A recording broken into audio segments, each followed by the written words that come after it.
May drug addict tayo na presidente. Yan. Nung ako'y mayor, pinakitaan ako ng evidence ng PDEA. Doon sa listahan, nandoon yung pangalan mo. Mr. President, baka susunod ka sa dinaanan ng tatay mo. Bongbong bangag yan. The Armed Forces of the Philippines, alam ninyo, may drug addict tayo na presidente. That's why sinasabi ko na sa inyo ngayon, si Bongbong Marcos bangag noon, ngayong presidente na bangag natin ang presidente. Somebody went to me, uy, ang ganda mo today. Hindi, mukha akong bangag. Gumana ko. No reaction. So, hindi, bangag. Bangag is the name. I said that the bangag is the word of the day. Yes, yes. Talaga, no reaction. So yun, then after that, nung talaga, I slapped her. I do it again. I mean, that's not right. You don't do that. That's entitled politics. Nakita ko siya ulit, di ba? Sabi ni Bong, behave. Sabi ko, wrong person, honey. First Lady Liza Araneta Marcos has been detained in Los Angeles in the U.S.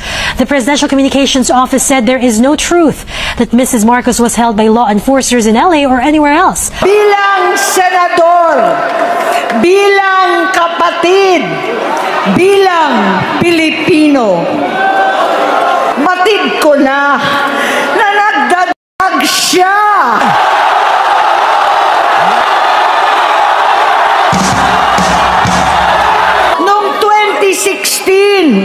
Kasabay ng kampanya ni dating Pangulong Duterte laban sa droga, lumabas ang pangalan ni Bongbong sa listahan.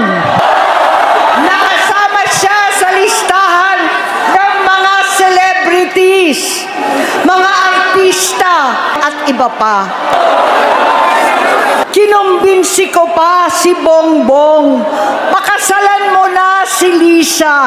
Naisip ko noon, kapag nag-asawa siya, malalagay na sa tahimik at magkakaroon ng direksyon.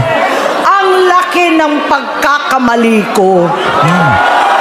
Mas lumala ang kanyang pagkalulong sa droga. Silang mag-asawa. Lahat sila nagiinuman at gumagamit ng cocaine. Kasama ng asawa at barkada. At mamalaki pa ng mag-asawang kayang-kaya nila ang microdosing ng cocaine.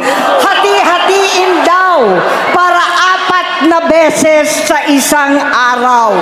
Dahil nalaman kong pati ang mga anak niya ay nagdodroga na. Kinasusuklaman ko pa ang pag-alok ng mag-inang si Sandro ng droga ang aking mga anak at iba pang mga kamag-anak.